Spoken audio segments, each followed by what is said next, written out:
వర్గంలో ఏంది ఆ ఇద్దరు చివరికి ఎందుకు జగన్ స్వయంగా ఇద్దరికి షేక్ హ్యాండ్ ఇవ్వబోతే కూడా వదిలించుకోలేదమ్మా. మరి అట్లాంటి వాళ్ళు ఎందుకు కంటిన్యూ చేస్తున్నారు? పోనీ దానివల్ల ఏమన్నా మళ్ళీ గెలిచిందే, ఓటమి పాలవ్వాల్సి వచ్చింది కదా.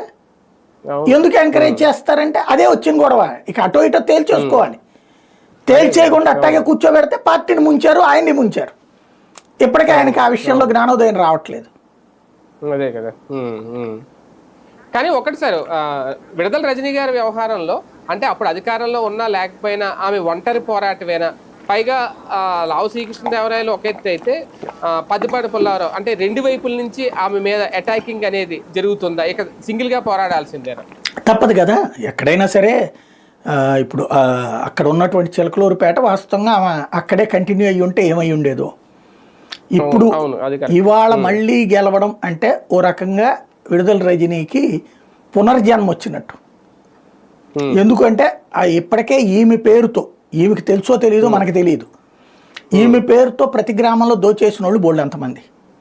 ఇప్పుడు ఈ మైనింగ్ పాయింట్ ఉంది, ఇది ఎట్లాగుందో అట్లాంటివే.